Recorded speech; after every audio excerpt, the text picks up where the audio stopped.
Okay. Can you hear me and see my screen? Yes, we can now Yes. hear you and see your screen.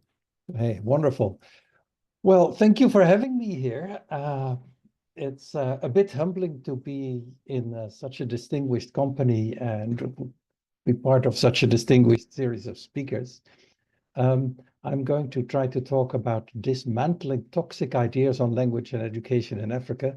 That's a bit of a challenge. I have a lot of ground to cover, so let me dive straight into it. If I could get, yes.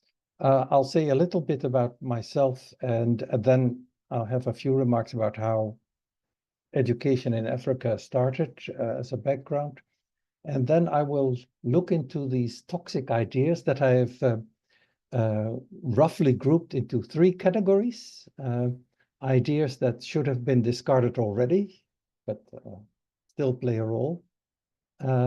Ideas that maybe have not yet been discarded and are prevalent but wrong. And lastly, a category of mixed bag of hidden assumptions and partial solutions. And then I hope to end with some ideas on what you or we together could or should do. Yeah, as Phoebe has already said, I'm not a born and bred academic. I have a history of activism. I spent 4 years in Kenya and traveled in the continent and have had a lot of contacts with African NGO people who have partly inspired me to develop some of the thoughts that I'll be sharing with you today. And here is the wonderful cover of my book that is downloadable free of charge. What I hope to bring to the debate is a combination of an outsider view. I'm obviously European and unashamedly so that colors my my analysis, of course. But I try to work in a spirit of solidarity with like-minded African academics. And that is done in part through the circle that we have on the promotion of African languages. It's an informal group. There are no fees to join. There's no funding involved or whatever. But it does consist of people who jointly believe that more use of African languages is going to be unavoidable, even though it depends on a certain measure of harmonization and standardization. It's partly what I'll be talking about. We believe that linguists and other social scientists have an important role to play in helping to share rational and inclusive African language-based policies. A recent initiative is a journal that we're trying to set up, Language Policy in Africa. It's double-blind, peer-reviewed, hosted by the University of Bern. It will be open access and there will be no article processing charges. We are hopeful that we'll be able to launch the inaugural issue early next year. As you can see, we have a nicely balanced editorial team. And we also have an editorial board of people who provide some support and oversight. Okay, I'm sure that most of you will be familiar with those infamous words of Lord Macaulay, who spoke about what he wanted for education in India. And he said that it needed to provide India with a class of persons, Indian in blood and color, but English in taste, in opinions, in morals, and in intellect.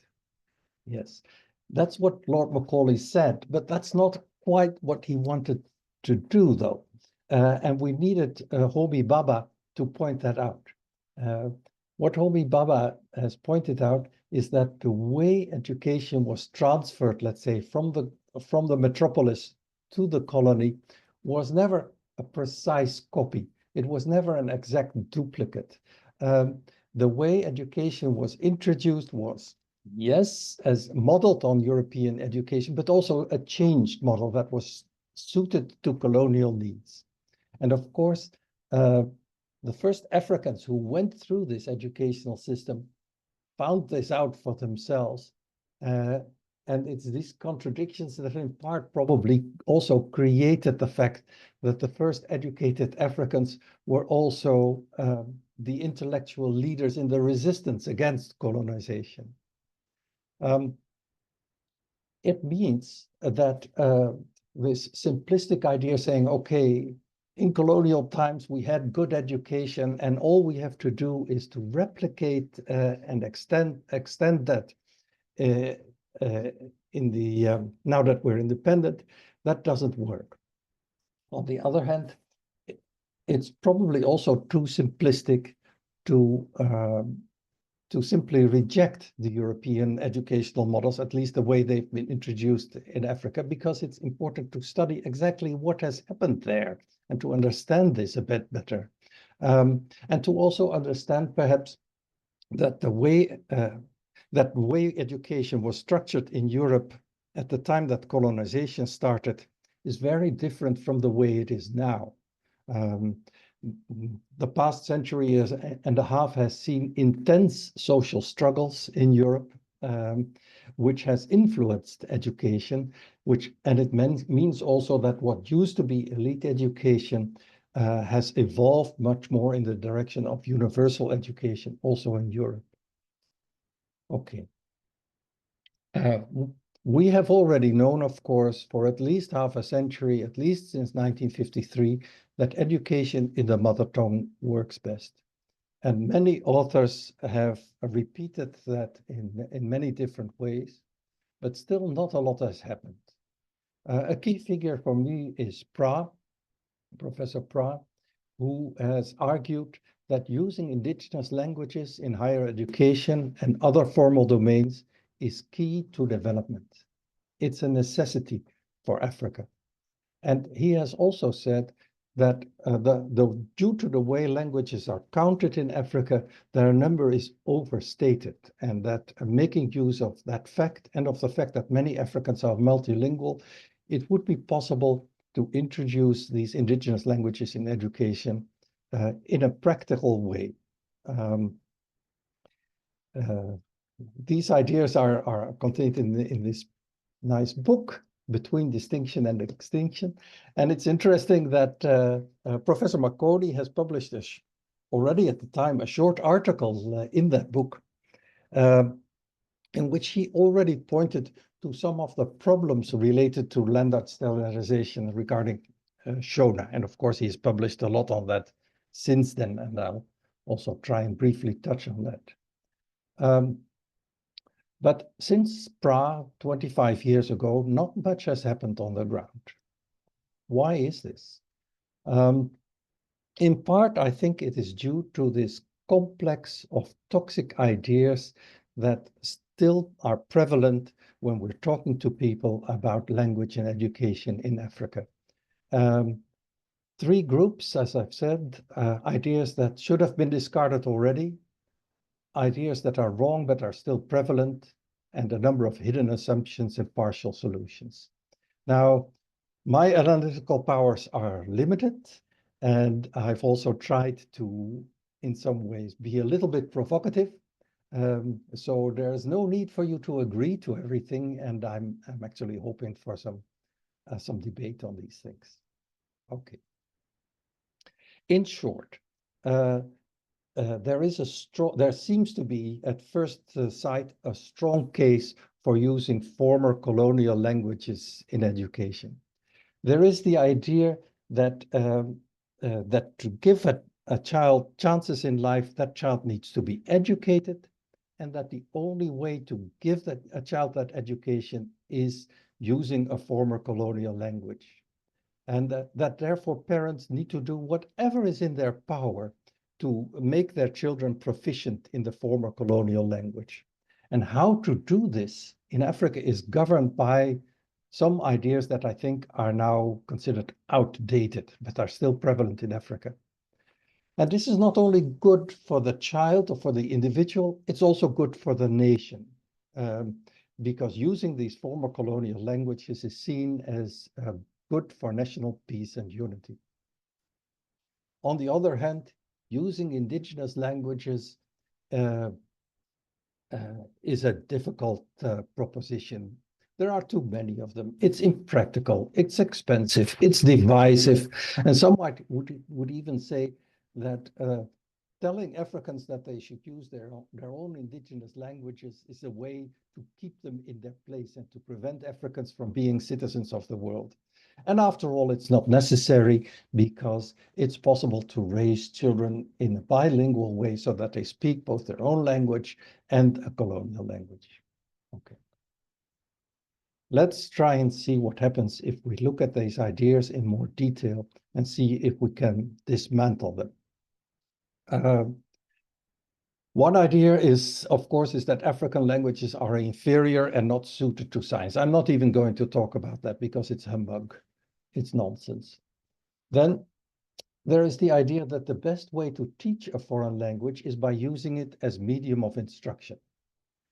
That's not true. We know, we have known in the literature for a long time that the most efficient method of teaching a foreign language is to first give children a grounding in their own language and then start teaching other languages and teach them as a subject, not use them as medium of instruction.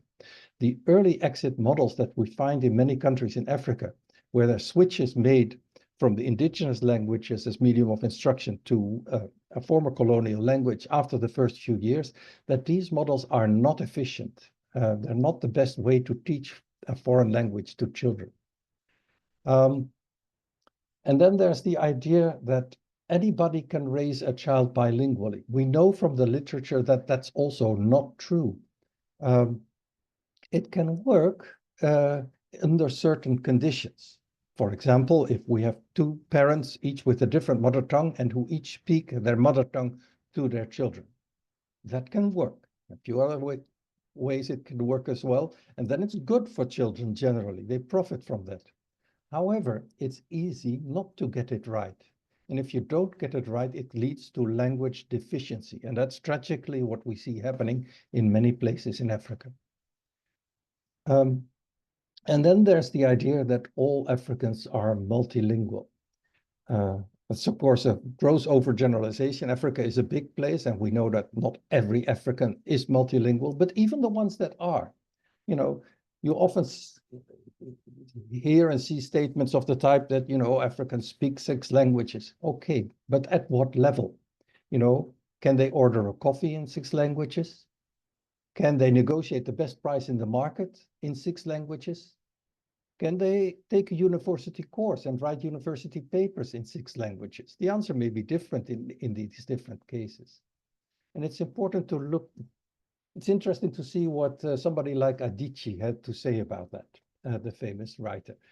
She writes Igbo fairly well, but in spite of the fact that she writes Igbo fairly well, and that, you know, she's obviously of Igbo origin, she says that a lot of her intellectual thinking cannot be expressed sufficiently in Igbo. That is not due to anything related to the Igbo language itself, but it's due to the fact of how she was educated and how Africans in general are educated in Africa. One way of looking at proficiency is by using the Common European Framework of Reference for Languages, which has 6 levels from the beginner, A1, to the highly proficient C2 level. It's generally agreed that the minimum level that you need to profit from tertiary education in a language is the 4th level, the B2 level. Now, let's see what different countries are able to do in that regard. Let's compare Estonia with Uganda. In Estonia, the official language is Estonian, and that's also the medium of instruction. English is taught as a subject in Estonia, and doing it that way allows Estonia to give around 1/3 of its 18-year-olds this B2 level of English proficiency. Let's compare that to Uganda, a country where English is the official language and also the medium of instruction, you know, where all Ugandans are supposed to be able to speak English. In fact, what we see is that Uganda manages to give only 1 in 10 of its children this B2 level of proficiency. Estonia, using more efficient methods than Uganda, roundly outperforms Uganda.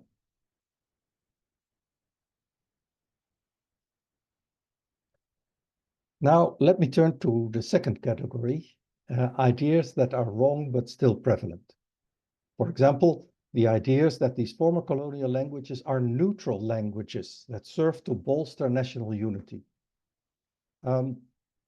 That's not true, of course. For one reason, because knowledge of these former colonial languages is used as a marker of social status. So it is rather a way of increasing division within the countries than increasing unity, because it reinforces the dichotomy that exists in many African countries between the elites and the masses.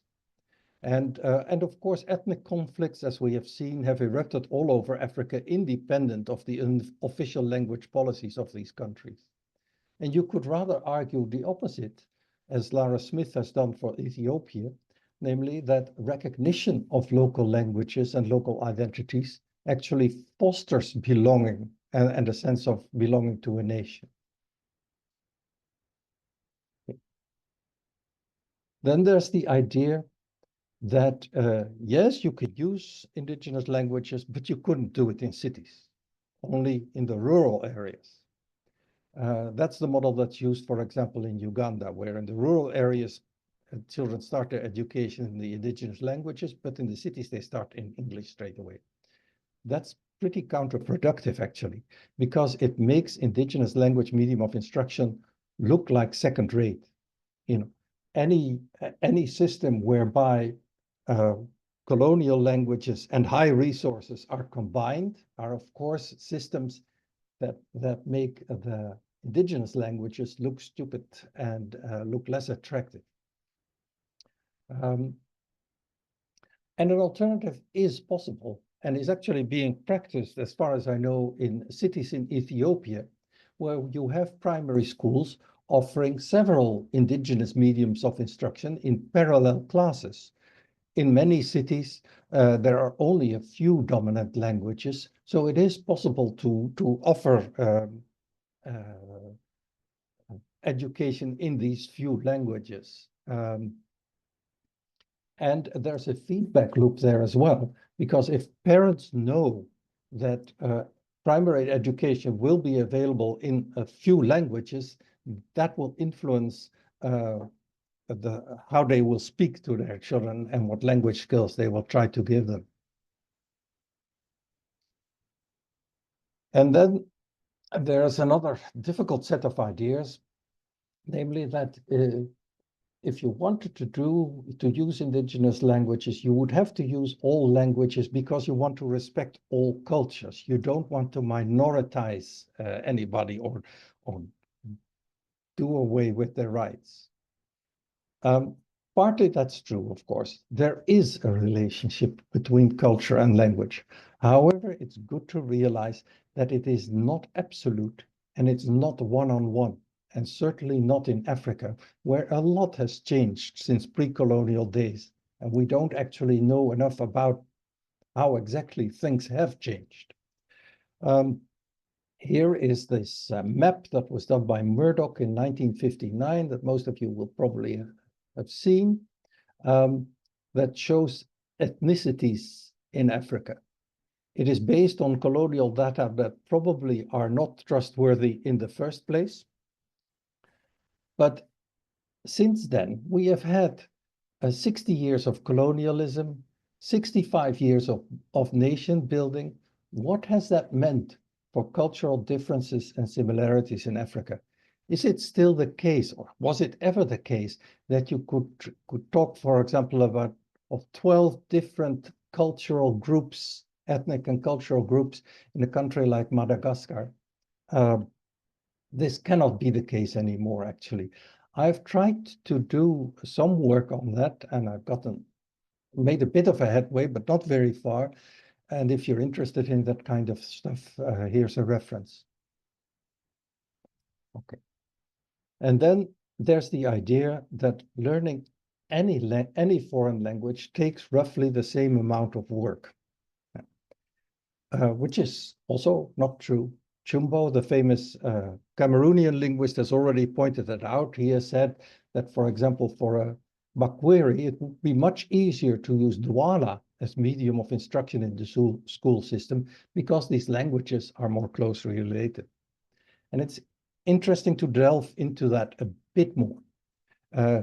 Here is a statistics I have taken from US experience. As we know, the Americans are horrible at teaching foreign languages to their children, but still the United States Diplomatic Service needs people who speak foreign languages. So through experience, they have come up with this schema that says that, you know, to give somebody reasonable proficiency in a language that is closely related to what he or she already knows, an easy language, might take, let's say, half a year of full-time instruction. But to give somebody those same skills in a very difficult language takes 4 times as long, might take 2 years. We don't know exactly, of course, what this would mean in African settings and in secondary school settings, but what it does illustrate that it takes a lot more effort to learn a completely different language from learning a related language. And I have tried to get a grip handle on this by using the automated similarity judgment program to approximate ease and difficulty of language learning for different situations. Here is a list of official languages in South Africa. And what you can see, for example, is that Afrikaans and English form a very easy language combination. You know, for Afrikaans speakers, it's not so difficult. It doesn't take so much effort on average to learn good English. However, for speakers of other South African languages, learning either Afrikaans or English is very difficult, or difficult at least, and vice versa, right? Of course, people who speak Zulu or Sotho, they have no choice. They have to make the effort to learn English or Afrikaans, but English speakers or Afrikaans speakers don't have that same requirement, which of course is an inherent unfairness in the system. What we also see is that other South African languages form easy or very easy language combinations, and in a way that lends support to the pleas by Neville Alexander and others, that to the effect that South Africa wouldn't really need these 11 official languages, and that fewer would be sufficient. And then there's the idea that it wouldn't be practical to use all these African languages. There are just too many of them. That's also not true. What we see is that all over the world, intellectualized languages are used to serve speakers of several related spoken languages in formal domains. And this may have disadvantages, but it also has big advantages. And the advantages this offers have been denied to Africans. I was inspired by the distinction that Kloss has made many, many years ago in his native German between Abstand and Ausbau languages. And I have called these discerned and designed languages. So speech forms that are so different from another that, you know, the powers that be decide to call them different languages, those are discerned languages. And then we have those languages that have been shaped and standardized, designed as vehicles of literary and scientific expression. I call those designed languages. That's the same as what Sibayan has called intellectualized languages. And again, designed languages are always different from the spoken, discerned languages that they are based on. People have to go to school to learn them. And one designed language can serve speakers of a number of related discerned languages for use in formal domains. In Germany, for example, the ethnologue discerns 15 German-like languages. None of them are extinct. All of them are still spoken. But speakers of all those languages use one common language, Standard High German, as their common designed language. In a similar way, that holds true for the Arab region, where 33 languages are discerned, but modern Standard Arabic serves as the common designed language. And also for Chinese, 16 languages that are all served by Mandarin Chinese for formal purposes. And Africans can do this as well, which would make using African languages much more practical and much more affordable. Of course, there may be issues with this because we do have certain standardized languages in Africa, but the standardization was often done, 150 years ago by missionaries who were not perhaps always the best qualified, even though they may have been well-intentioned, and it was not always done with the right purpose. So perhaps it should be redone in certain way, in some cases, and with a different purpose. I have here some ideas that I've stolen from a presentation by Salikoko Mufwene. He says, you should not start at the bottom, but at the top of the educational structure. Not rely too heavily on academies, on language academics, but start with the professions and higher levels of education, which should provide the models for others to follow. And he says foreign countries might provide also models, but they should never be taken, should never be copied uncritically. I have myself suggested 5 principles for rational language choice here. A limited number of designed languages that are easy to learn. Strive for inclusivity so that all have to exert a relatively low but relatively equal effort to learn them. Make use of existing bilingualisms and build incentives for linguistic collaboration among related communities. Together with African authors, I have tried to see what this might mean for some countries. And it means that for most countries in Africa, one nation, one language will not do. You will need multilingual solutions like Switzerland has, for example, for many African countries. But it is thinkable, and it is thinkable that this can be done in a practical way, even for complicated countries like Nigeria or Cameroon. And here you have some references. Okay, now, so this was my overview of a hodgepodge of ideas that are wrong but still prevalent. Let's now turn to my last category, hidden assumptions and partial solutions.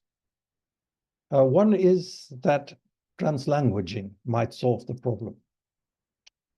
And I say yes and no. It's better than doing nothing. Anybody who says, let's introduce translanguaging in the classroom as a short-term measure at least, has my support. It does have its limitations, especially, of course, if the language of assessment, the language in which the exams are taken, remains the former colonial language, because then it effectively can mean that African languages are instrumentalized for better learning of these former colonial languages. And that makes me concerned that, for example, intergenerational transmission of African languages may be threatened by this type of thing in the end. And so if the language of assessment stays the former colonial language, the risk of translanguaging strategies is that they still strengthen the position in the end of the former colonial languages. And then some argue that African cultures have been oral in the past and will be oral in the future again, and that Africans don't really need all this writing stuff. Let's concentrate, they say, on languaging and language as spoken. Now, of course, in a way, paying attention to language as it's actually spoken is not bad in itself. I'm not against that. On the other hand, you know, it's important that in those circumstances not to lose sight of the power context and the policy context in which these languages are spoken. You know, it's not as if Africans are somehow, you know, free of policy or political considerations and freely speak whatever pleases them in a natural state, let's say, without outside interference. That's not the case. And of course, still, language is more than only the spoken word. And and of course, new technologies might be introduced and they might make it easier to communicate and to even across languages using the spoken word. But what we find in general is that new technologies supplement rather than replace existing technologies. And therefore, if the focus is exclusively on languages spoken, it still risks, in the end, strengthening the position of the former colonial languages. And then what you sometimes find is a hidden assumption that discourse is going to solve the problem. You have people who are crying foul of existing linguistic imperialism, of people violating people's linguistic human rights. You also see papers in which there are lots of policy recommendations about what policymakers should do, etc., etc., etc. But I'm Marxist enough to think that that itself is not going to be enough. We have to go a step beyond that. We have to look for the material basis behind or the underlying why things are the way they are.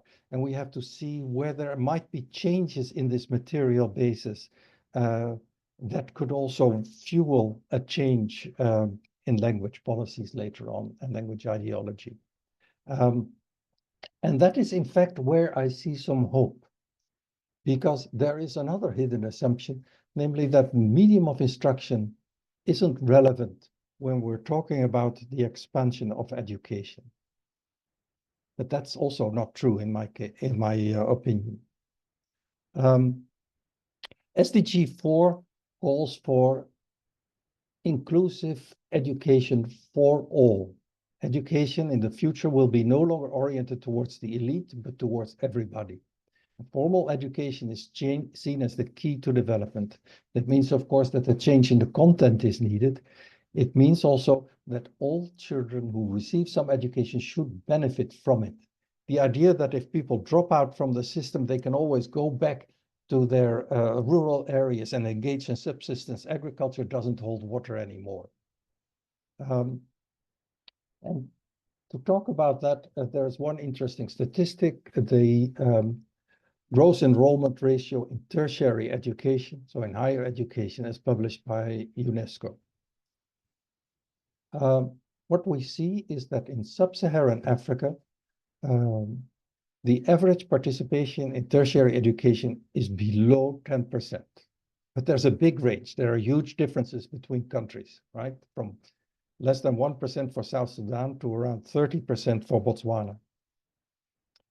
In the global north, in the high-income countries, the average participation in tertiary education is around 80%, 8 times as much, right? If we believe that the average African brain is just as good as all other brains, and if we believe, which I believe, that the future of Africa is not just in its natural resources, but in its human capital, then we have to plan for and think about a continued massive expansion in tertiary education in Africa. Massive. What does that mean for the medium of instruction? Here you see that education has already expanded massively but at different rates in different African countries over the past years since 1970. But education has also expanded in the north. My hypothesis is that there is sort of a language barrier of around 40% of participation in higher education. So that means that in a country like Denmark, even though Danish and English are fairly closely related as languages, most of tertiary education is in Danish, not in English. In South Korea, of course, it's in Korean. Even the best educational systems in the world will not succeed in giving enough students the required language skills in a foreign language. In Africa, in most countries, providing tertiary education for all students in a foreign language is still possible. But if we are thinking that education is going to expand, tertiary education especially, rapidly over the coming decades, then that is going to have to change. Countries will run into this language barrier that Denmark and South Korea have also had to deal with. It's a fiction, I think, that African education systems will be able to expand indefinitely using foreign languages as medium of instruction. And I think this is where there is a key driver for change. And there's also real scope for agency, because intelligent medium of instruction policies can reduce learning poverty, reduce wastage and frustration in the system, and in short, provide a better return on investment. So here we are. I hope that by going through this list of ideas and providing counter arguments, I have illustrated that change is not only desirable, but that it is also a practical possibility, and that driven by the expansion, the expected expansion of higher education in Africa, it will become inevitable. I've talked about ideas that you should have discarded already, ideas that are wrong but still prevalent, and hidden assumptions and partial solutions. And by doing that, I hope to have shown that the case for former colonial languages and the cases against indigenous languages, even though they may seem strong and unassailable, are in fact assailable. But picking apart these, what I call toxic ideas, is tedious but necessary work. And I am limited. I may have not gotten it all right, and more work, I think, in this area is needed. But what gives us hope, what I think should give us hope, is this idea that change is going to come. And if change is going to come, what can we do as linguists, educators, social scientists, to try to make sure that the change happens in as constructive, peaceful, conflict-free way as possible? It's never going to be completely conflict-free. It's always going to be contentious. But how can we do this in the most rational way possible? You know, how to design language for ease of learning and teaching. How can we cooperate more with other scientists? And how can we train linguists to give them the skills to do that? I think it's going to be important to shift research from language documentation to language policy-oriented research. And we should start to try to influence education strategy documents and ideas for the future.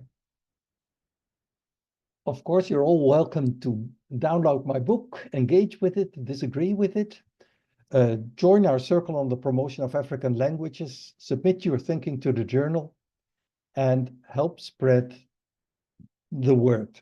We need to tell this story, if at least you believe there's value in it, that the transition to using African languages more is not just desirable in future, although difficult, it is going to become inevitable, and we have to start thinking about a transition that is also going to be practically possible. Thank you. I think I've dutifully kept to my time. Thank you, Dr. Pinxteren. Professor Makoni. Thank you, Bert, for this fascinating presentation. I would like to engage in a conversation with you. I want to start off with a very naive observation. your presentation was on the ideas about language in language policy. What are the toxic ideas about policy? You're talking about language policy, and you focused on the toxic ideas about language. We will get there. So I'm just curious to know, are there any toxic ideas that you have observed about how policy is understood, framed, or implemented within African context?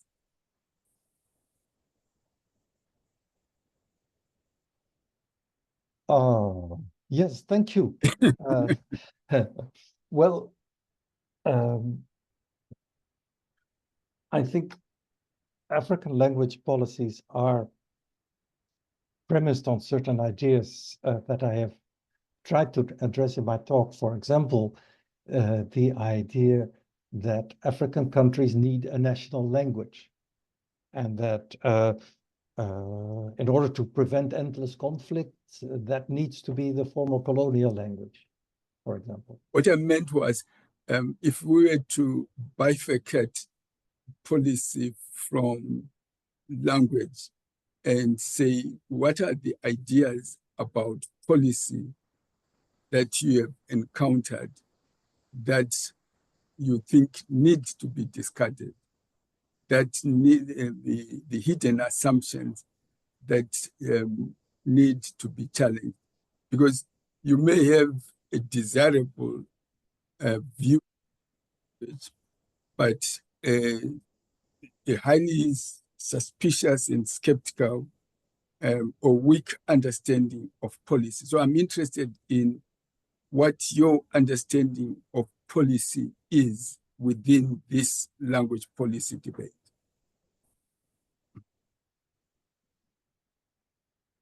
Yeah, I'm not completely sure what you're No, okay, what I'm driving at. getting at is this. Yeah. If you're talking about language policy, you're not only talking about language, you're also talking about policy. Yes. Right. And what are the various ideas about policy that you have encountered as you did this exhaustive study about language policy in Africa? Okay. Maybe I should have done a more exhaustive study. No. That's not. Yeah, that's no. not... Yeah, well, because no, you're right. You're right that I mostly talked about language. Yes, and but, yeah. And it's true that you could develop a separate, equally interesting discourse about policy, because in many African countries, of course, what we see is that policies are documents that have little bearing with what happens in practice and that are not really enforced. Yes.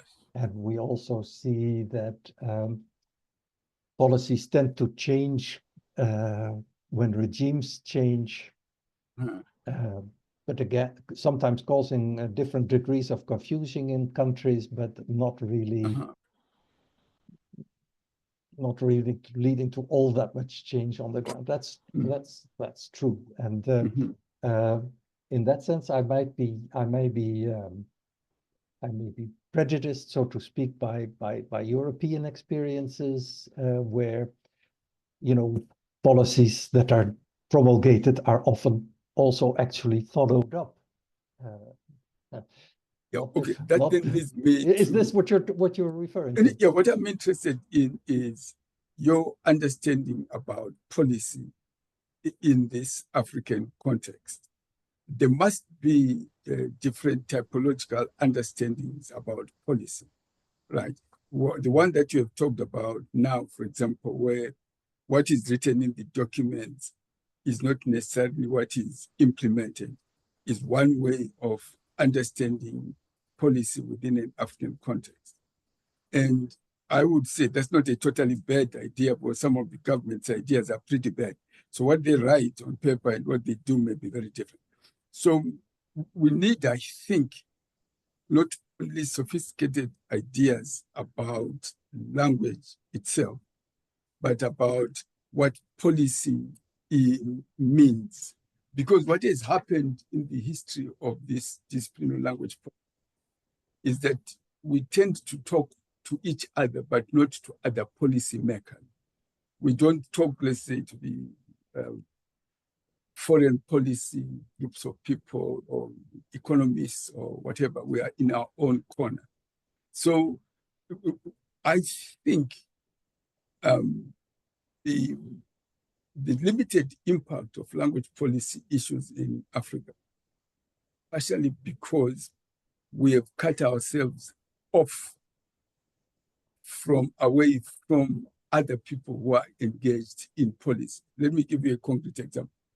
There is a school of policy at, let's say, Pinxteren, but I don't think they have anything about language policy. The language policy people are in applied linguistics, African studies, or education. But if we are going to have the major impact, we need to be engaged and talk to other policy makers or other disciplines that are engaged in policy. But that was just an aside. Let me continue with what you were calling toxic ideas. I'm completely sympathetic to the idea that says indigenous languages can act as a medium of instruction, and that colonial languages may not work on that. But my question to you is this. What is colonial in this case are two things. Is, let's say, English, etc., etc. And the way African languages are standardized is also a colonial enterprise. So if that argument is valid, then implementing them using this medium of instruction is simply a perpetuation of coloniality. Because what you have done there is you have taken indigenous African languages as innocent communicative systems and not looked into how they themselves are European scripts.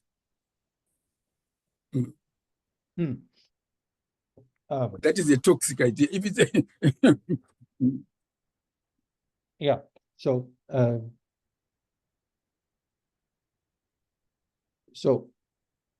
let's accept what you're saying, that's true. Yes, I accept it. And certainly for Shona, you have done very convincing work. Or Yoruba, Igbo, etc., and all that. Yeah.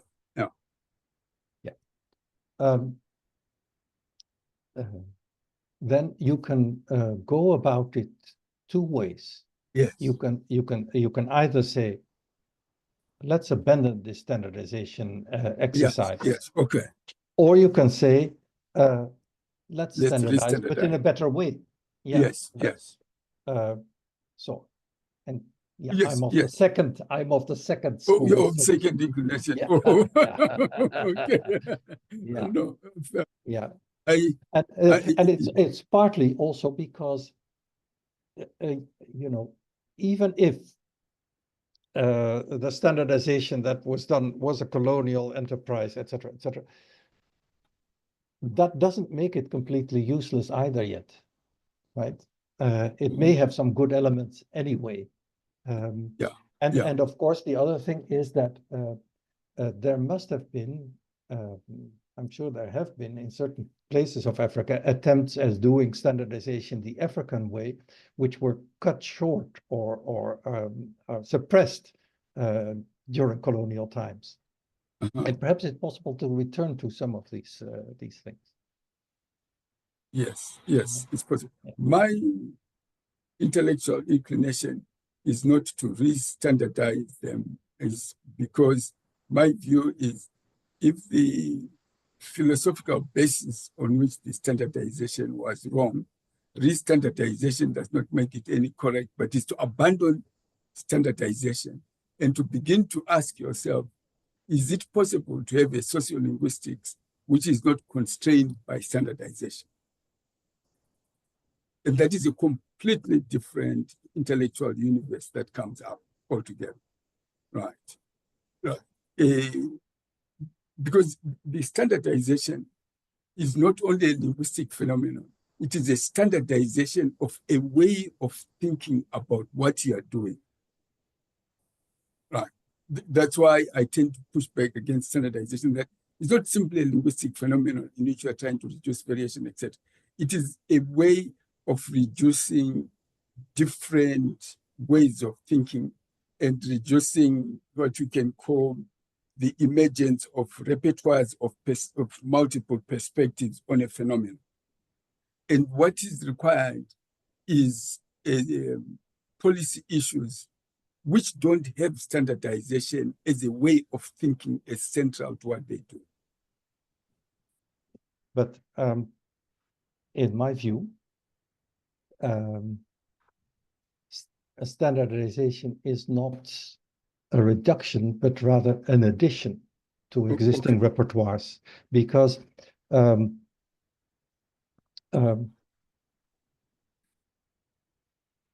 let's take Chinese. The different forms of Chinese are completely unintelligible among one another, right? So for the Chinese to be able of different linguistic backgrounds to be able to easily communicate with one another, they now have access to a standard form of Chinese, which people use, at home. They speak whatever they speak at home. And when they are in situations where people of different backgrounds get together, they use this common standard which enriches the repertoire rather than diminishes them. For us, and it's easier for them to use this to do this via Mandarin than to do it via English. Right? Fair. I mean, what it means, therefore, is that yes, standardization may mean different things in different geopolitical localities. The Chinese model may work in China, but it may not necessarily work in other African contexts. Because that then gets us back to your discussions about Persipra and all that. I have lots of respect for Persipra. What I've never been clear about is I instinctively get his idea that the linguistic map of Africa, when the emphasis on many different languages, etc., may have exaggerated the diversity, etc., or within Africa. That I instinctively want to buy. But what I've never philosophically understood is how he gets at the numbers that he projects as factual, that Africa has so many different languages that are divided into core and clusters, etc., etc. How he empirically got to that number is what is beyond my imaginative capabilities at the moment. Yes. Mm. Yes, I've actually seen research that was done in Cameroon by I think Tadadje and others who tried to see whether or not they could corroborate Pra's findings there, and they couldn't. They found some reduction in the number of languages, but instead of 290, they found that there were perhaps 275. It was never so drastic. So there is linguistic diversity in Africa in discerned languages. That's true. But and that's why I, on the other hand, propose that you have to recognize that diversity is there, and on top you have to build formalized languages that serve speakers of related languages. That's what I think. Okay. Okay.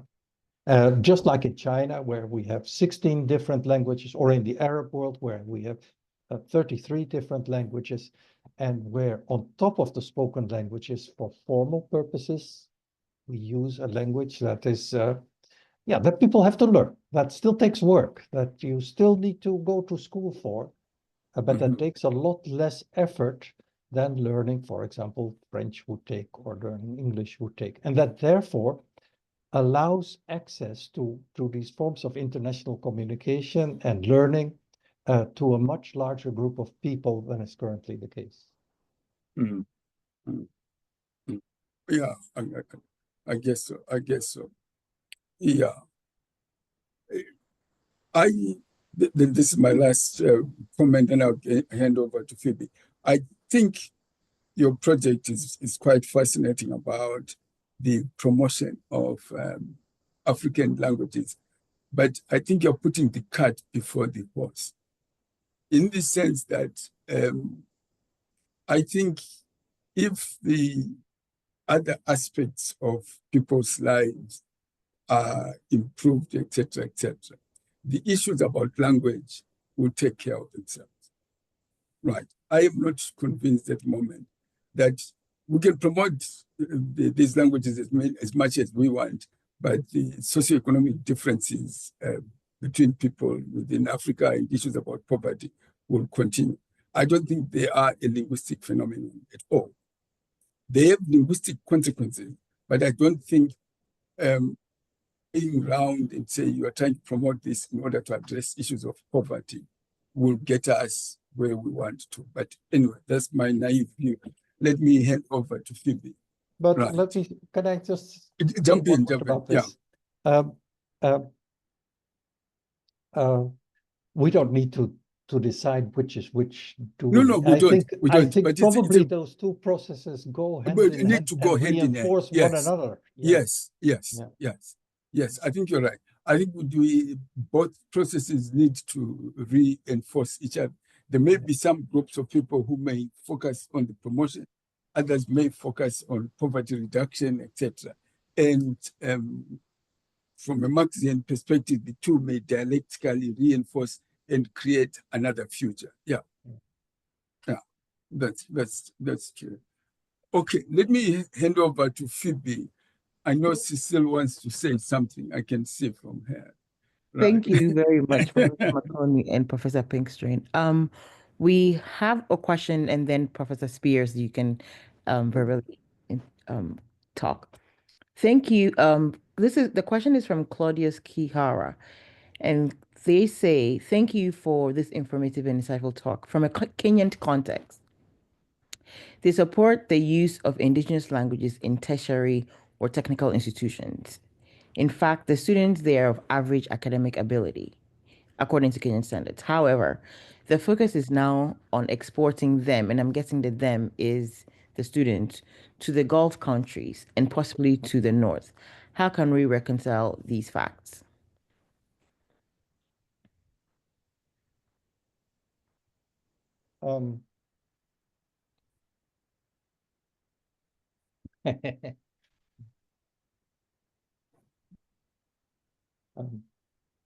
Some of these things are not my business, but it's true. What you see at work there is actually the first indications of the value of the African brain. You know, in many countries of the world, there are no young people anymore. There's a shortage of labor. There's a shortage of educated labor. And people are looking to Africa to provide educated youngsters that will help run the economies of other more developed countries. And of course, it would be much nicer if those young people wouldn't find the need to go abroad, but would find the possibilities to develop, to put their skills to use in their own countries and in their own context, and to develop those. But it's understandable, of course, that as long as there is this inequality in the world, that there is this pull from the West. But it's sort of a a strange proof of the fact that, first of all, African educators aren't doing so badly and African educational systems aren't doing so badly. But secondly, also of the value of the African brain, so to speak. Yeah. And it's going to increase that value. And Africans should be conscious of it themselves. Thank you. Professor Spears. Thank you very much for this talk. And this is exactly the kind of conversation we need to be having, because language is focused on so seldom in the context of policy discussions in general. And so I, for one, am very happy that we've had the benefit of your talk today. And let me bring up several issues. I think there's several problems, and I'm trying to figure out how to respond in the most understandable way. But let me break what I'd like to say down into chunks.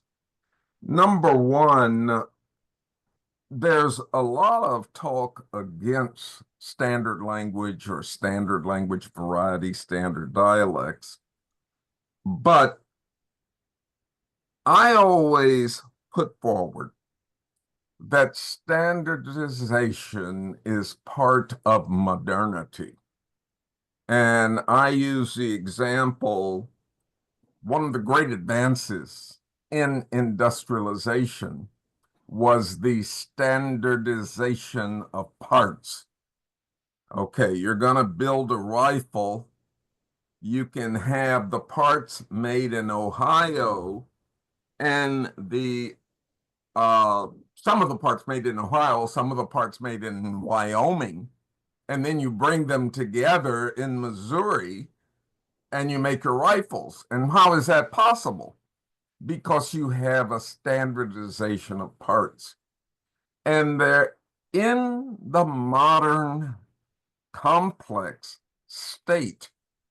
You need standardization. It's absolutely essential. But standardization will not touch ever all parts of the country and all parts of the educational system and legal system and so on and so forth. Take an advanced, highly modern country like the United States. There's standardization in terms of the law. There's a lot of standardization in terms of education. We also have a non-formalized standard American English. And I go back to the point, this is necessary for the way the modern state functions. Now, you may not like the modern state, but that's a completely different issue. So we can't just throw out the idea of a standard. The idea, for example, of what was done in Germany, developing or designing, to use another term, a standard German for the functioning of the new united federated German state. We have to remember that all countries have designed standards, and I hope I'm using your terms correctly. In other words, the problems in sub-Saharan Africa that we've been talking about, in Africa as a whole, are situations that exist everywhere. One of the fundamental problems with U.S. education is the different languages, or dialects, if you prefer to call them that students bring to the school. And if you're in the schools, you see this. I, for example, growing up in the K through 12 system, saw students who moved north from Mississippi and Arkansas and Alabama, and they had very different dialects. And those were the students who never did well in school. They didn't end up in college for the most part, because they had started off with a handicap. The same thing in Brazil. Take a country like Brazil, one of the BRIC countries. When I first started going to Brazil, everybody would assume that I was Brazilian. And sometimes I would just get frustrated and say, okay, I look like certain kinds of Brazilians. I get that. But you've heard me talking. How can you not know that I'm not a Brazilian? And you know what they said to me? And this happened several times because I wanted to test what I thought. Well, there's so many different kinds of so-called Portuguese in Brazil that foreigners who look possibly Brazilian are taken in as Brazilians. Their language has nothing to do with it. And this was before I had become comfortable again with Portuguese. So even they were aware of that. The same thing in the Dominican Republic and Haiti. In those small countries, you have groups that are disenfranchised, even though they all speak the same language. And I'm thinking of the Sabao in the Dominican Republic. In Haiti, I'm thinking of some of the northern areas that I'm familiar with. And in Haiti, there's a national academy, et cetera, et cetera. There's making the big project to make Haitian Creole suitable for teaching the sciences and et cetera. But what about the people in the north who do not speak the same dialect of Creole? Nobody has thought about them. The differences are not huge, but what do we know? We only talk about a certain limited set of features. I've done research on one American dialect, which is African American English, and one of the things I've found is that it has many interesting grammatical processes and features, not even to mention vocabulary, that make it unique.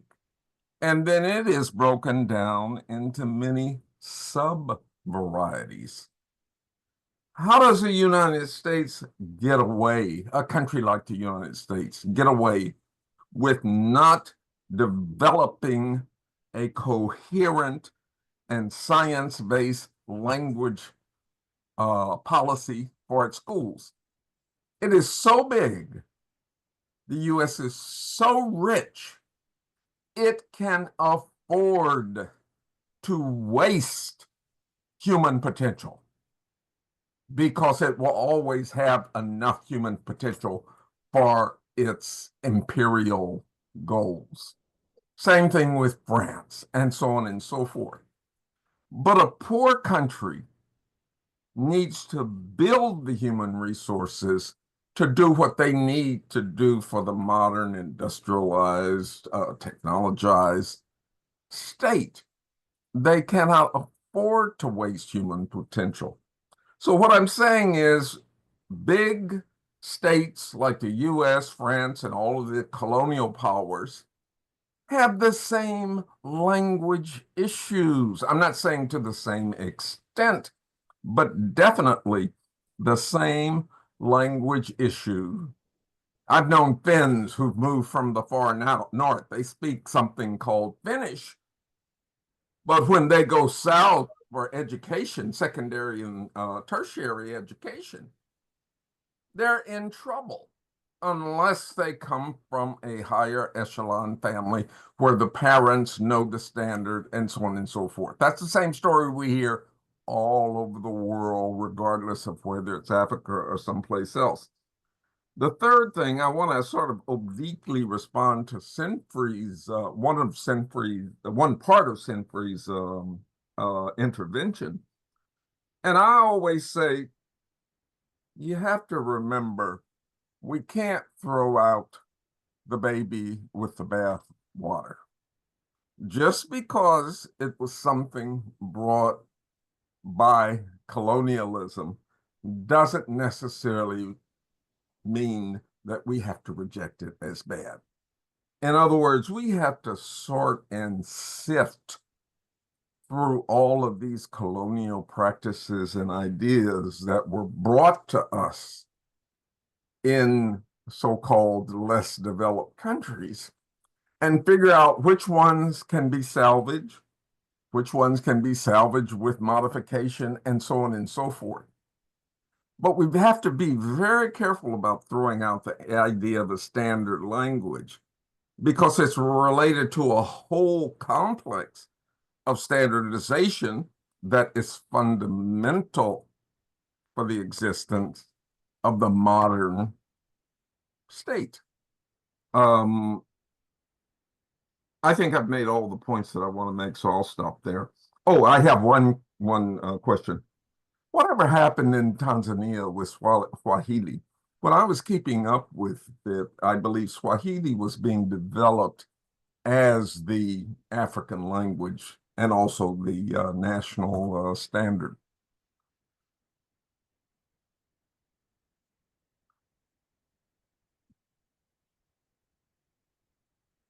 Okay, so that's what I wanted to say, and thanks again for the talk. So what do you think?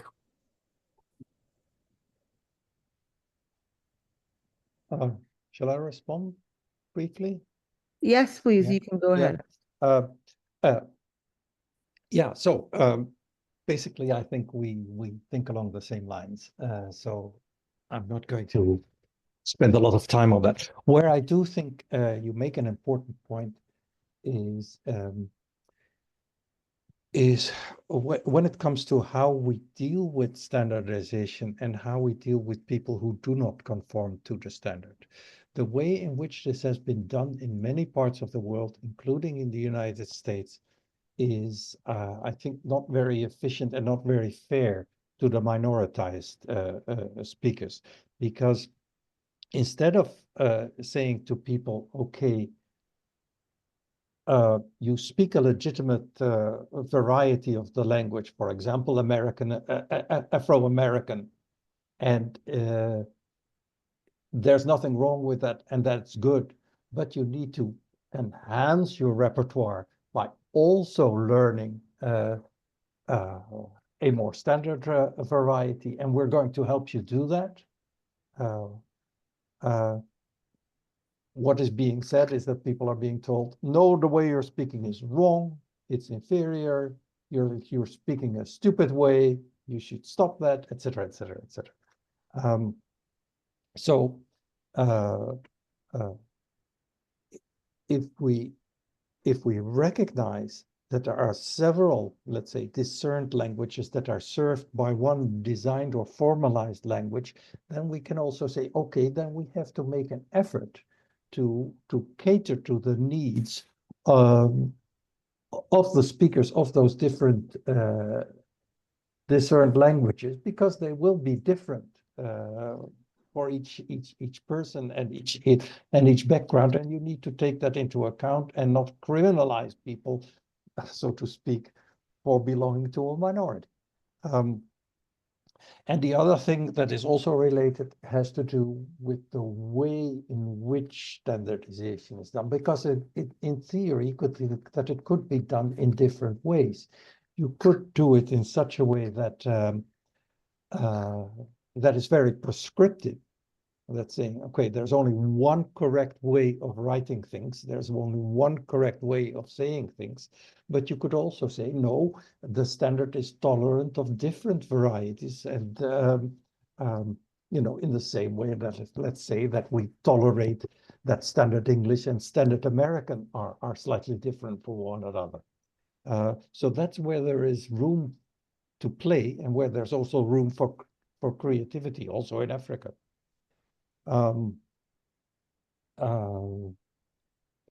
Yeah, what has happened with Swahili? No, yeah, in Tanzania, Swahili is the lingua franca, but in the Tanzanian educational system, though, from secondary and tertiary education still uses English as medium of instruction.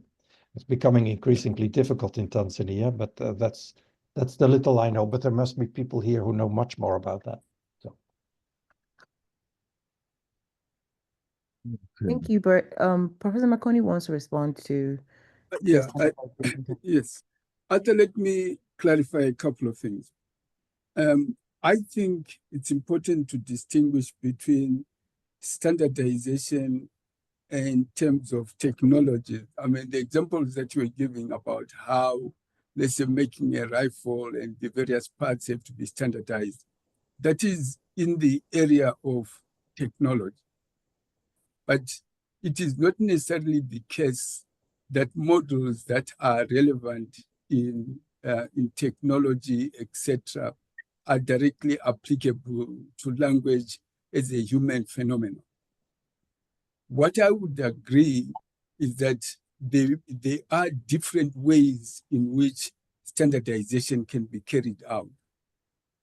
Yes, but I don't think equating, justifying standardization by citing examples from technology and how parts and let's say cars and everything are made is a very compelling way of proceeding. Then the issue about carefully sifting through the impact of coloniality. In the history of ideas, partial solutions have never solved much of the issues that we have got, right? And as long as we still get on and say, okay, what we need is a more careful way of dealing with this so that we don't throw the baby with the bathwater, we will come up with these partial solutions and there's nothing much that we will do. Standardization permeates our thinking, as you know, in linguistics, not only sociolinguistically, but in terms of how you design your grammar books, your dictionaries, etc. So it is such a powerful process, the language teaching materials that you produce, so that you need to rethink whether such a phenomenon or such a powerful idea is actually necessary for the enterprise that you are engaged in, or it has begun to block us from getting where we want to go. I think I agree with everything you say, sin-free. I'm assuming I've understood it. Yeah. But I certainly agree with my interpretation of what you said, that the materials we use are terrible. Many, if not most of the teachers in the classroom do not have the tools. Yes. Basically training in linguistics. Yes. Because just consider the United States, which is the situation you find all over. The teacher could be trained in Washington, D.C., and end up getting a job in Tennessee. Yes. And that teacher has to be flexible enough yes. to deal with the language situation in that classroom. Yeah. And the only way to do that is for them to have a basic training in linguistics. There's no way around it. I think of the problems that teachers where I grew up ran into with the kids who had immigrated from Mississippi and Alabama and so on and so forth. They didn't have the linguistics tools. But what if they had had a certificate in linguistics? Yes. And I'm talking specifically about grammar, because most of the people who talk about dialect differences and dialect equity don't really know grammar. And that's a fundamental part of what's going on when words come out of our mouths. You cannot get around grammar. But there are too many people doing educational linguistics who don't know grammar. Thanks. Thank you for that wonderful exchange. We have a question from Vanessa about how to manage her own intellectual limitations regarding what Professor Pinxteren is talking about. Vanessa says, thinking about what you say about managing change in a rational way, I'm surprised by my own thinking as I learn more through being here at the GBF. With coloniality on one hand and humanity's hierarchical nature on the other, I frankly get discouraged and wonder how I can effectively more manage my own intellectual limitations. Do you have a response to that?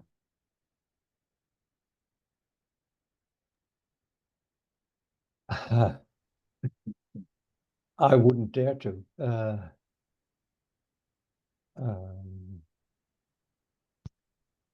The word of mansplaining.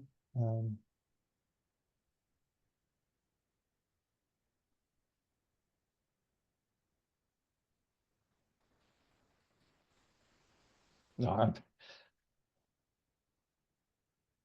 I wouldn't dare. Maybe others would.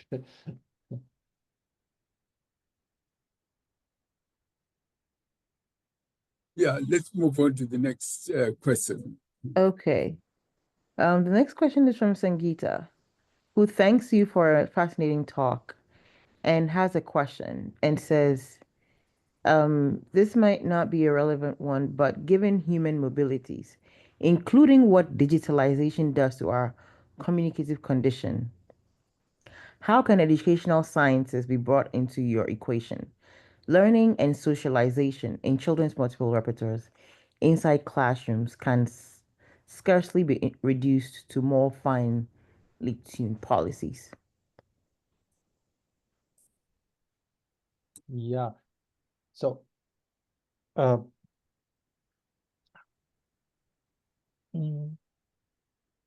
okay.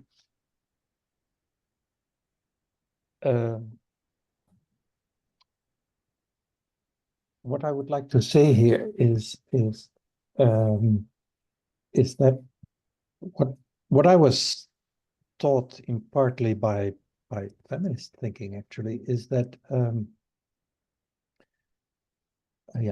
traditionally when I read about education in Africa, etc., and I also read papers from people who received education, etc., the starting point seems to be more or less the intellectual, the people who were able to learn all these different languages, who ended up on top, who publish, who become successful, etc., etc., etc.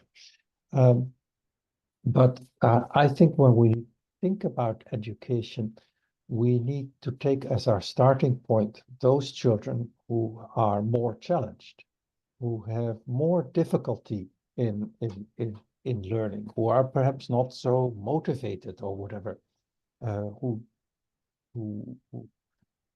don't, who will never become engineers, computer programmers, or high-fee lawyers. We should make sure that as a starting point, education profits those children. The challenge is, in a way, it's not so difficult to educate a genius, because that genius will always learn no matter how bad your education is.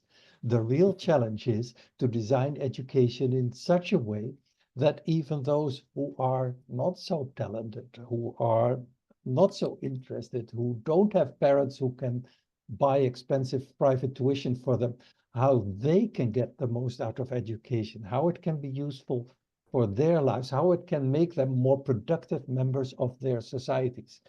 For that you need to invest, for example, in technical, vocational and educational training, TVET.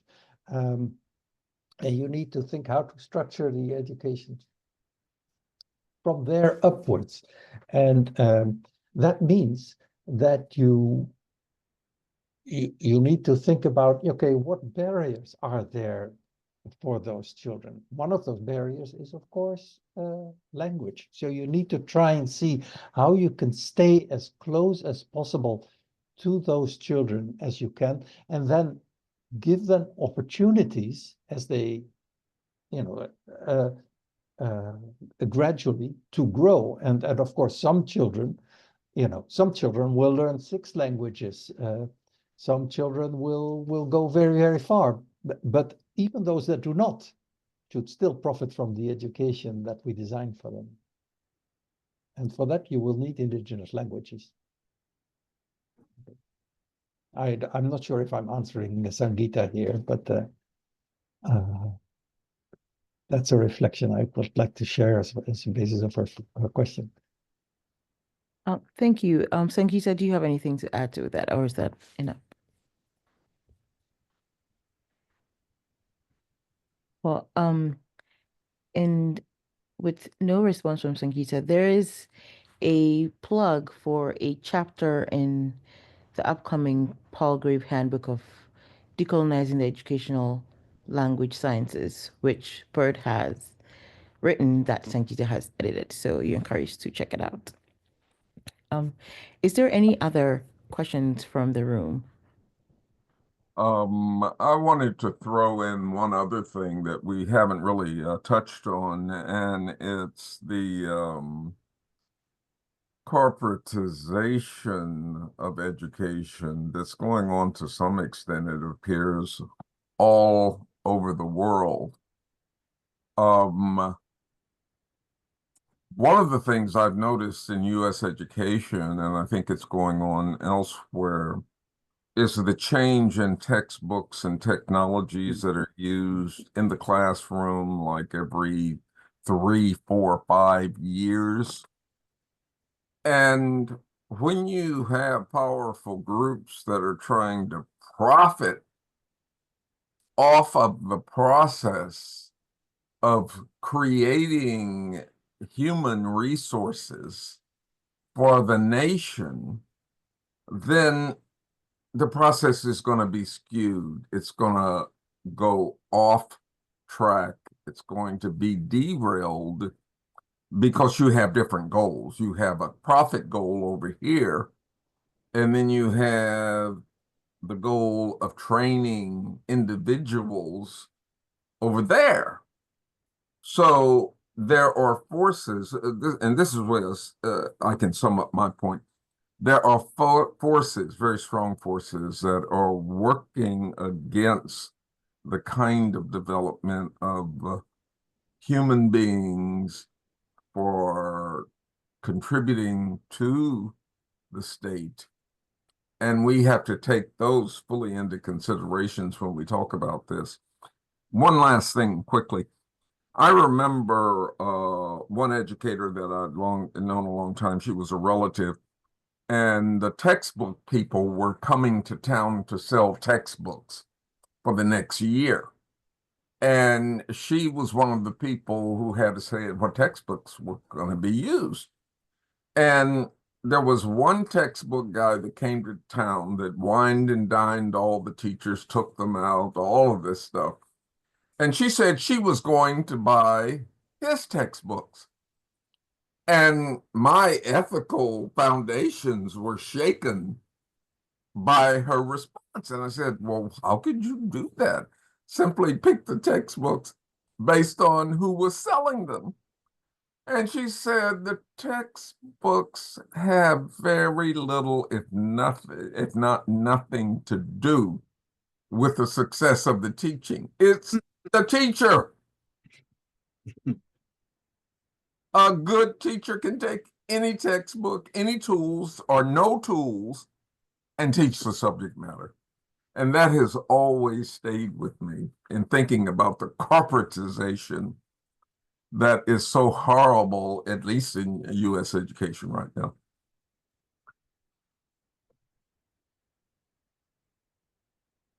Thank you. That's Thank probably 2 cents, as we say. you. Bert, if you have a response, please go ahead. Otherwise, Michael Scott has his hand up. Let's take Michael Scott. Because, Okay, Michael Scott. Well, hello. Thank you so much for the presentation. I just want to throw in my 2 cents, which is that from my experience working in the hospital here in Portland, Maine, where a lot of my immediate coworkers are from, they're new Americans, new Mainers, who have come from Angola, Congo, Haiti, many other countries with rich indigenous languages. I'm very impressed by the conversations they have with each other in either Portuguese or French or in Lingala, which I'm trying to learn from them, in which they exchange a lot about their own languages with each other. The Congolese are very keen on learning a bit of Haitian Creole. The Haitians are attuned to learning a bit of Lingala, Portuguese, other languages being spoken. So it's a very dynamic setting in which to work. I feel very privileged. I mean, it's an ideal contact zone for learning languages. Now, these people are also very keen on learning English because they're new Americans, they're migrants recently to the United States, and they're trying to settle here as recent asylum seekers. So I've just been struck by the openness they show to learning each other's indigenous languages, in addition to trying to get me to spend more time speaking English with them rather than inflicting my efforts at Lingala on them or Portuguese on them. So I'm really encouraged by their openness to indigenous languages throughout their broader global identifications and neighbors and so forth.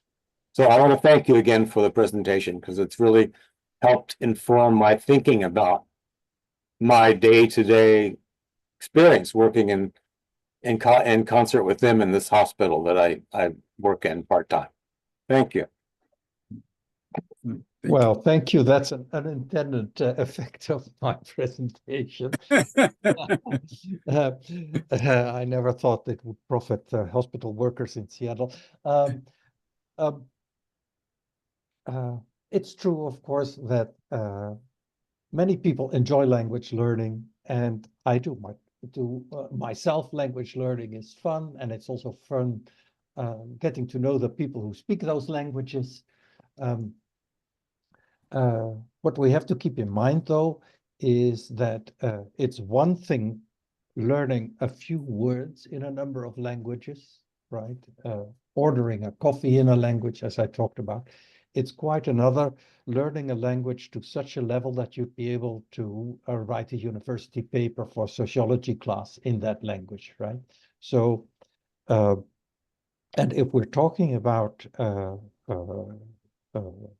the expansion of tertiary education in Africa, we're talking about giving people language skills sufficient so that they can understand education in that language, that they're sufficiently proficient. And my central thesis is that educational systems, not even the best educational systems, will be able to do that in very different foreign languages. You know, we have the European Union, in which there are 27 official languages, right? It could be that the Europeans were to say, but listen, all those languages is divisive. We want to build European unity. We want people to be able to understand each other. We want a common language of science, etc. And we want a language that is neutral, that is equally difficult for everybody to learn. Let's therefore make sure that our education changes after the first 3 years of primary education to that common language as medium of instruction. And in order to be fair to everybody, let's take, for example, Hindi or Mandarin Chinese. Now, you know, as a thought experiment for Americans or for Europeans, that's an interesting thing to do. And I think most people would realize that doing that would put large groups of children, large groups of students at tremendous disadvantage. it would be a tremendous blow to the economy if you were to do that. That's why, of course, nobody is seriously suggesting that. Yet that is precisely what is being touted as the solution for Africa. And it's not sustainable. Thank you. Cliff goes back to Dr. Makoni's point about policy and says that the point about policy is very important. Perhaps the toxicity is largely there than in language learning and assessment or other applied linguistics areas. It will help to start the talk by defining these as opposed to the areas you mentioned. Do it. Language is, I was going to throw in something, which is that languages are very important in trade. And if we've looked, for example, at France over the past 60, 70 years, they have been absolute in maintaining the hegemony of French in their former colonies. And one of the reasons is that French is the language of advertising and marketing. And it becomes very difficult to talk about a market when the market is in a different language and you're used to doing your marketing in that formal colonial language. And there are a lot of other fallouts of having the colonial language still in its current position.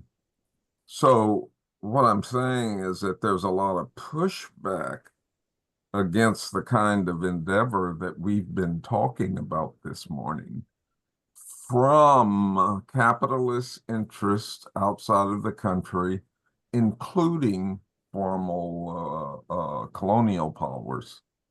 So that pushback against this reason-based language policy that we have been talking about is important to bring explicitly into the equation. I'm not sure, though, Professor Spears, if that's entirely true. I do think, the French state has a vested interest in protecting French as a language of commerce, etc., etc. I'm not sure if it's the same for French capitalists, because, first of all, marketing strategies that work in France cannot automatically be transferred one-on-one to Senegal. Even though you might be able to use the same language, the message would still have to change because the cultural conditions and the social conditions are different, and capitalists know this and they adapt. And of course, in a country like Europe, or in a place like Europe, French companies have no problems advertising in Finnish in Finland, so they'll adapt. And after all, the cost of translation is not so big. Linguists come cheap, interpreters come cheap. When you compare it to some of the other things that companies have to pay for. So even though I would like to say that my discourse is fundamentally anti-capitalist, it may not be so fully, because I think capitalism can adapt to using many different languages, as it does outside of Africa. Yeah, I framed the remark too small. I should have said that there are lots of advantages that come from having the colonial language as the standard or one of the national languages in former colonies. And it's not just marketing, it's selling textbooks, this, that, the other. So my comment was part of a larger nexus. That's what I wanted to say. But it's very complex, and I think you make valid points. Thank you, Professor Spears. Sangeeta clarifies the point she was making earlier and says that her point was that classrooms are diverse, due to human mobilities. Thus, the illustrations you take up need some reflections, she thinks, because in Denmark, for instance, classrooms have multiple so-called mother tongues. This is a conundrum that needs attention, that policy declaratives perhaps cannot be a solution for. She's probably right. Yeah. So thank you, Professor Sangeeta, for that remark. Even though, of course, I do think policies can be designed and are being designed in countries like Denmark and the Netherlands as well, specifically to help teaching in classrooms where there are children with multiple linguistic backgrounds. Okay. And, yeah. We have a comment from Dr. Vigoro. Oh, maybe that's want to start. I was actually waiting for you to speak. Okay, I can start. It seems to me that we haven't made such progress because the same kind of rhetoric has been going on and on and on since at least the 1950s, from what I've read, brought by, African intellectuals. I mean, so it seems that we are circling back and forth. And so the question is, why aren't we making any progress, first of all? And second, I think because in your assessment of the situation, Bert, you connect education with economy. And I think one of the problems that linguists have is that we don't understand economy that well, and economists who work on language, and there are lots of things that are done in economics of language, which is a subfield of economics that emerged in the 1960s, because suddenly economists thought that they could talk about anything, and everything was related to economy. So that's how they started looking very closely at languages. And so economists don't really understand what language is about. And, basically they think of language in referential term,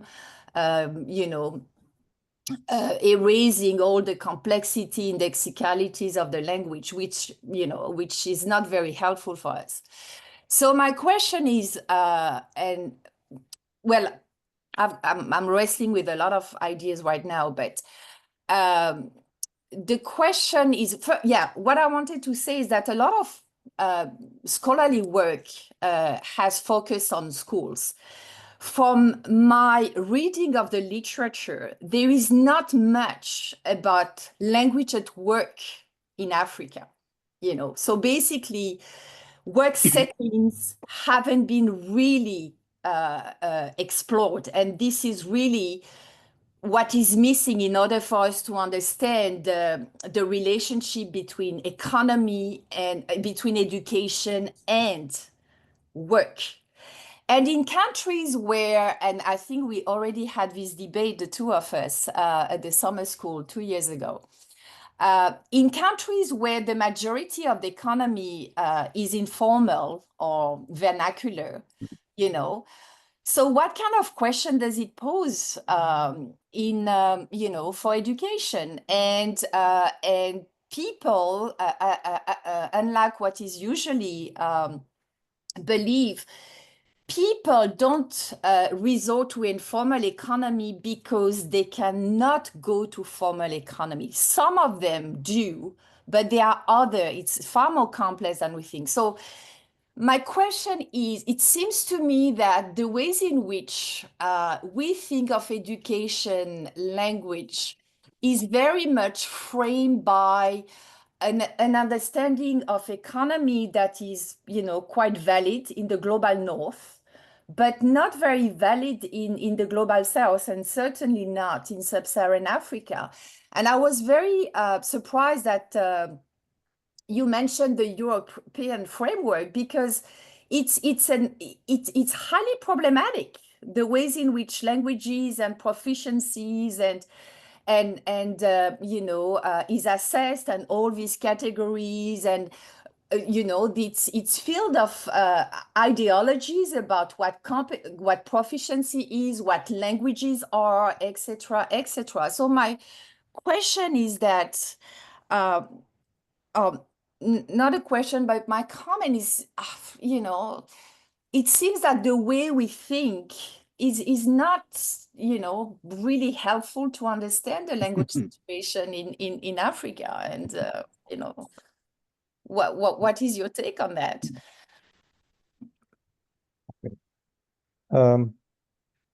First, about the relationship between, thank you for those words, by the way. Yeah, it helps to push thinking a bit further. About the relationship between economy and education. Yes, it seems to be that education is still very much geared in African countries towards preparing people for the so-called white-collar jobs. But of course, most children do not get white-collar jobs who are in education today. And the challenge is to give children an education that will help them also in the informal economy. What you see now is that in many African countries there is a thriving informal economy with people who are very resourceful, who are very creative, who deserve a lot of respect, but the education that they have received is almost irrelevant for them.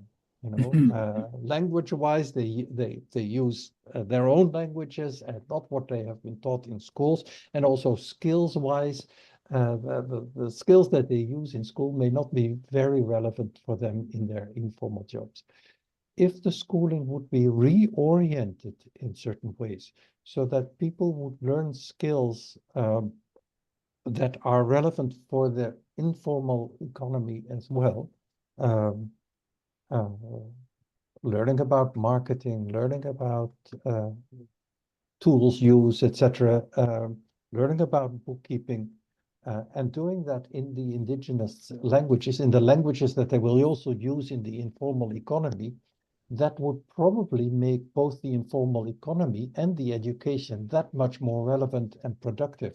And that is, of course, a huge challenge that the educational sector in Africa faces.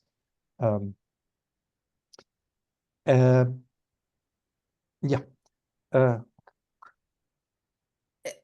Of course, thinking about proficiency then, yes, I do know that the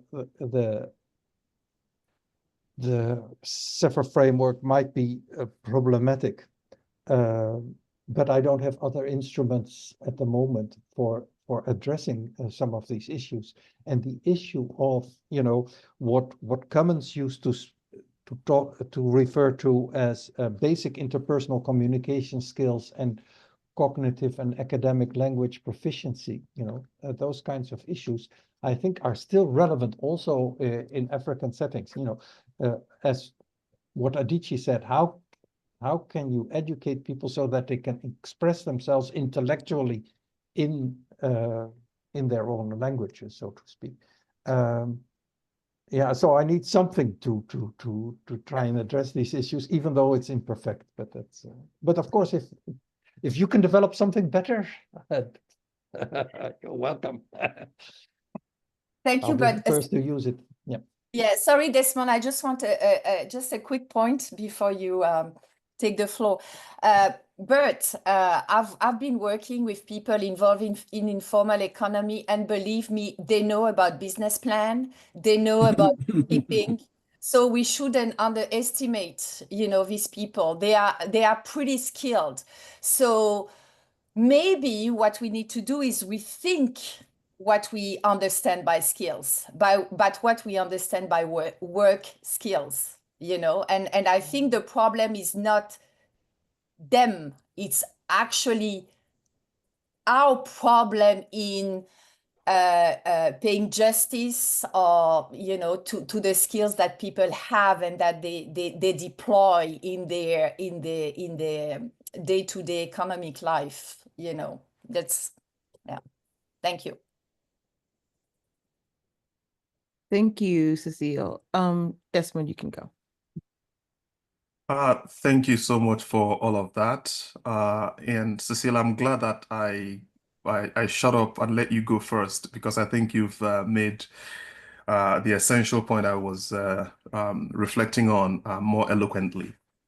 And I should start off by saying that I really did not want to say anything in this conversation, largely because I'm working on a project right now where I'm wrestling with essentially these issues.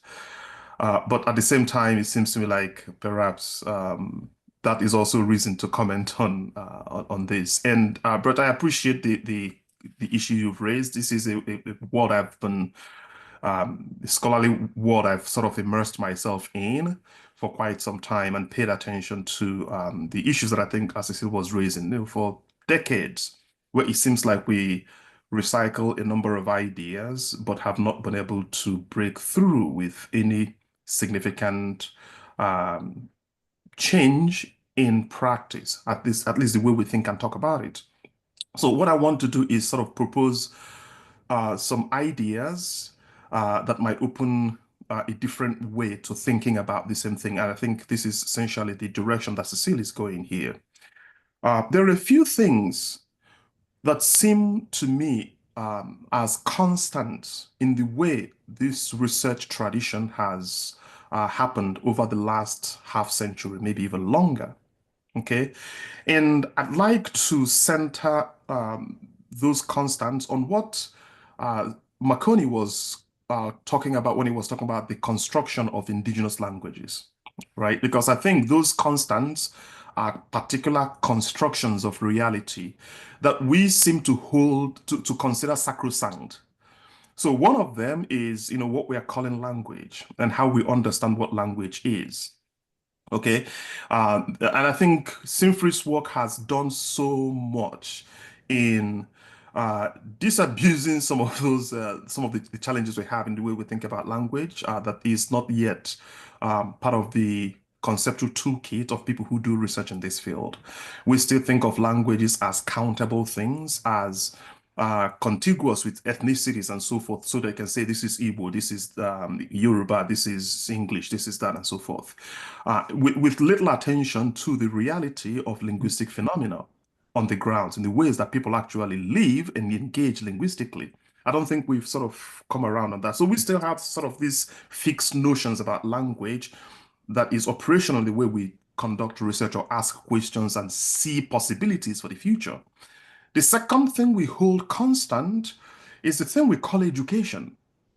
Education in our thinking is still this classroom-based, textbook and teacher-driven practice. And we are constantly trying to force this artificial construction we call language to fit on this artificial construction we call education in the name of schooling. The third thing that I think we hold constant is, broadly, this idea of development. We often use the economy or political economy as a metonym for, what are we trying to achieve? And that we think of sort of a reproduction of Western lifestyle, Western culture, and so forth. These are things we have sort of patently refused to question. We just take them as givens, and nobody, when Arthur was talking about, modernity, these are sort of anchors of modernity that we don't seem to be open to question how they exist, how they function. Now, there are a couple of ways we can approach this, one of which is to say, let's disagree with this. And anyone who hears some of these things these issues I'm raising here might think, oh, let's reject a European or Eurocentric representation of language and of education and so on and so forth. That's one way to think about this, right? I think another way to think about this is to wonder why, after such a long time, like you were presenting with your UNESCO data, you still have about 10% of Africans reported here, go into higher education. And it's not just higher education. Look at other levels of schooling. And if you look at, the report from the Global Monitoring Report, for instance, it would seem like the entire world is making progress with, increased access to education. So more and more people going to school, increased quality of education. Once you throw the data from Africa into that mix, there's sort of, a slump. Like Africa is just not making much progress. If there is any progress, it's sporadic, it's here and there, but really as a continent, not much is going on. I think the way we have tended to approach this is, again, through this fixed Eurocentric lens of understanding reality. And we never really wonder, what is happening? Why are Africans not running to European contraptions in the name of schooling and language and so forth? My sense is part of the reason is that Africa has never featured in a lot of what we're talking about. European scholars are always chasing after images of themselves wherever they go. They are really not prepared to understand the continent they are dealing with. Because if you attempt to do that, it will shock you to realize that the majority of Africans in their day-to-day life aren't sitting around thinking about what Europeans think or want them to do. They're actually living their lives. To give you some specific example that I'm sort of developing in the work I'm doing right now, and this is to Cecile's point, it is very easy to say, and I think, Bert, you were making this point. A fundamental challenge to education today is how do you redesign education to appeal to skills and technical education and so on and so forth. I mean, we've had a long period of trying to do this across the continent. It was a dismal failure. Part of the reason is we failed to recognize that the cultures already had embedded in them systems of schooling that give people the exact skills that they need to do the work they find productive, but we think of those people as uneducated, unschooled. We dismiss, in fact, the thing is completely invisible to us and is still looking us in the face. Okay, I didn't want to talk very much, but I think the point I'm trying to make here, if you look at the entire thing, is that, to Cecile's point, the problem we are torturing ourselves with is a self-inflicted problem of the Western intellectual tradition. We have not been equipped well to see the world for what it is. I will close with this. I am actually one of those who are convinced that this the epistemic blindness of Western intellectual traditions is not necessarily a bad thing. I think it might actually be a very good thing, because what I have learned is that whatever that European Enlightenment sort of thinking discovers, it destroys. So sometimes when I said at the beginning that I really didn't want to talk about this, is because I don't want to sort of throw some of these things too much in the open, because I don't want to invite more non-Africans going to Africa to try to figure this out and then destroy much of what Africans have been trying to build or to sustain over long periods. So Africa is thriving. People may not see it, but my sense is it might take a long time. We might not be alive by then, and people will realize that what Europe has attempted to do, not just to Africa, but really many parts of the world, is just one footnote to a longer history that is thriving. And people are not sitting around bemoaning what Europe has done. I think Africa is a much larger, much more complex, richer, more diverse, with a deeper intellectual rigor to crumble on the face of just this brief and consequential. I don't want to ignore the consequential impact that Europe has had.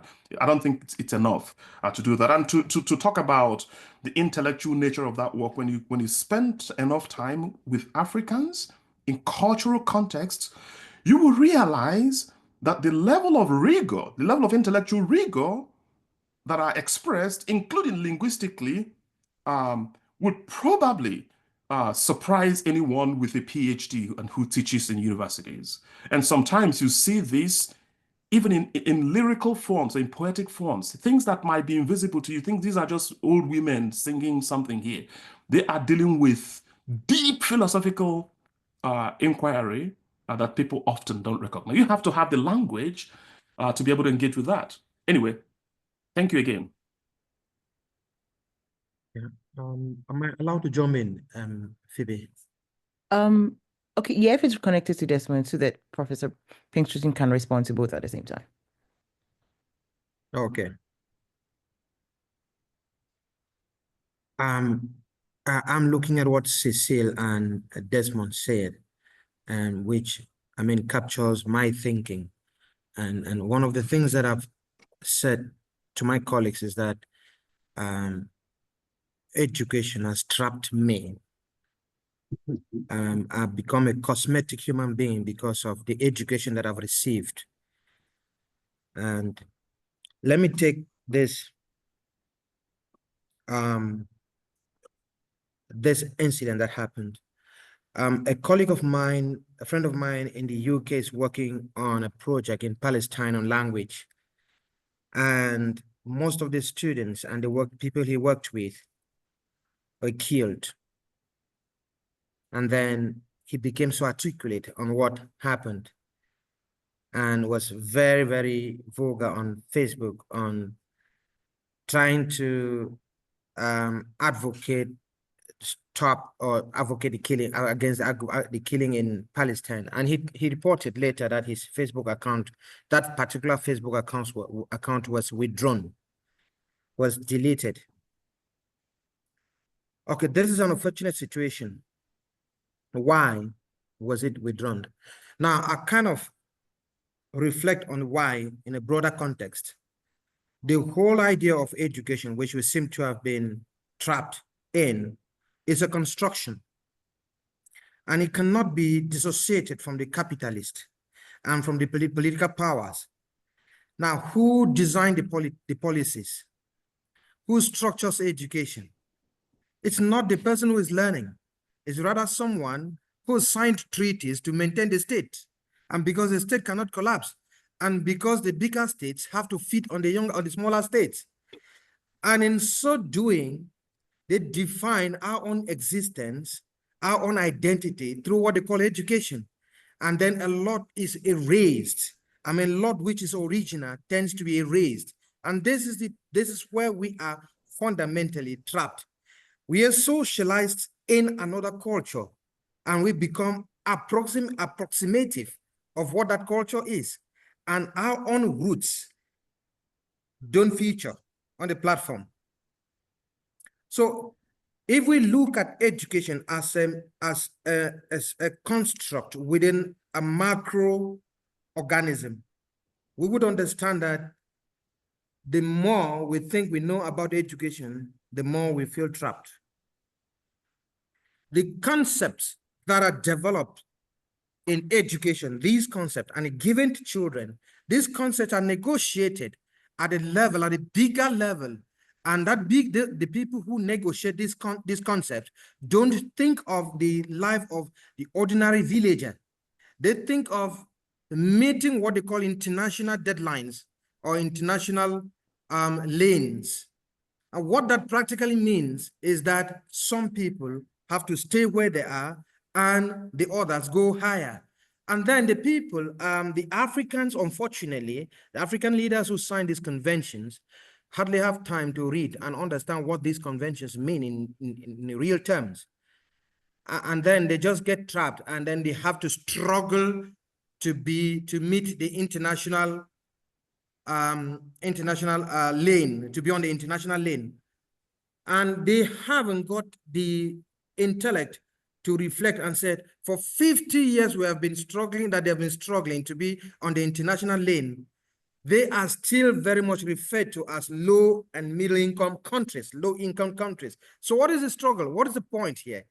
And so if we don't admit that what we call modern education today is a kind of a design, a construction by the political elite and the neoliberals to subjugate us and keep us and erase our own identity and our own forms of knowing, we will keep thinking that we are more educated. Unfortunately not. This is my position about this. Thank you so much. Thank you. Bert, you have the floor, and Professor McConey will do our closing comments. Yeah, I think these contributions deserve to be recognized in their own rights and valued.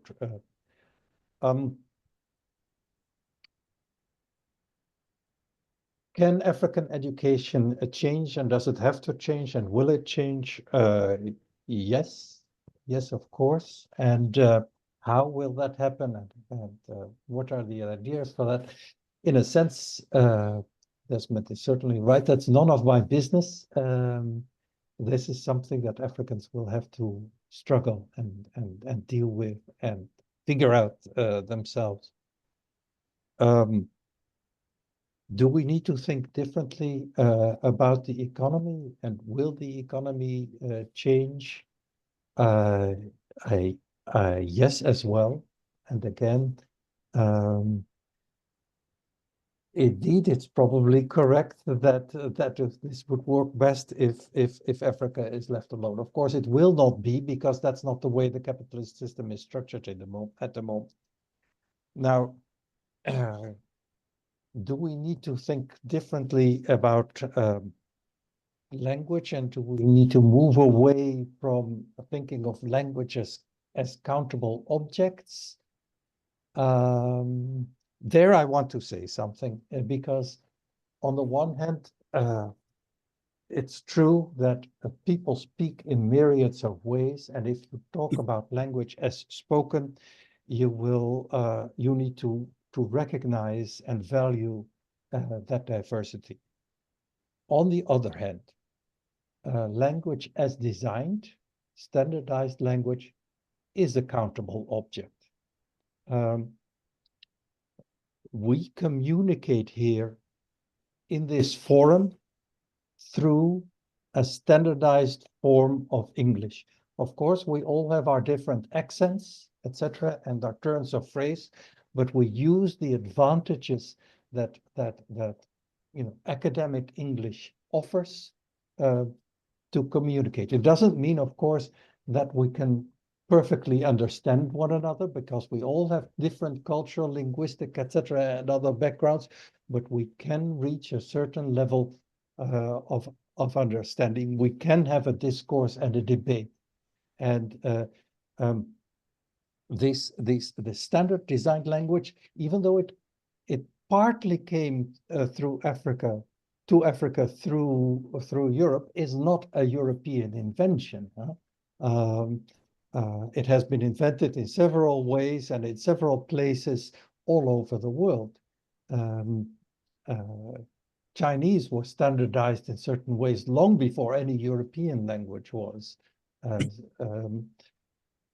The same is true for many other languages. So if we're saying, well, we should reject this idea of a standardized language, then actually I'm afraid, of course, it's none of my business really, but I'm afraid that if we say that in the African context, it will only mean that people have no choice but to use the advantage of standard language that English and French offers, and they will not have access to the advantages, the greater advantages that some form of standardized or harmonized African languages will also offer.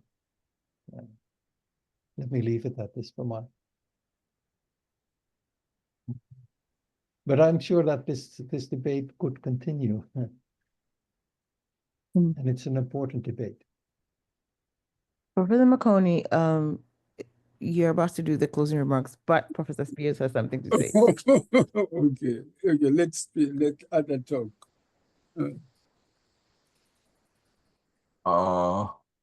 Okay. I just wanted to say something very quickly. I totally value Desmond and Eric's comments, and I think they were totally on point. I wanted to clarify something very quickly. When I said modernity, industrialized, technologized, etc., I threw in, if that's what you're pursuing. So I didn't mean to attach to present that as the model to be followed. Now, we all know that even in talking about modernity as it's talked about, industrialization, etc., some societies have chosen to modify examples from the West in terms of their own needs, conditions, and interests. China's very interesting because they have kept the state apparatus primary as opposed to the oligarchical or civil society apparatus primary as in the United States and Western European countries. So I just want to say I totally agree. All of this has to be rethought continuously in terms of what the goals are. But that's a huge political problem. How do you get people together to even talk about and come up with some kind of viable consensus about what kind of society you are developing? And I will throw out, and this is my last comment, that like it or not, the Chinese have had a forum for that kind of discussion in I've forgotten the name of the structure, the Central Party, the Central Committee, whatever it is. They've had a structure for thrashing out those fundamental questions about what kind of society do we want to build. So I hope that's clear, but it's a huge issue, huge. Which maybe we should have a whole session on. Prof, you're on. Yes, thank you very much to everybody. I want to close this session not by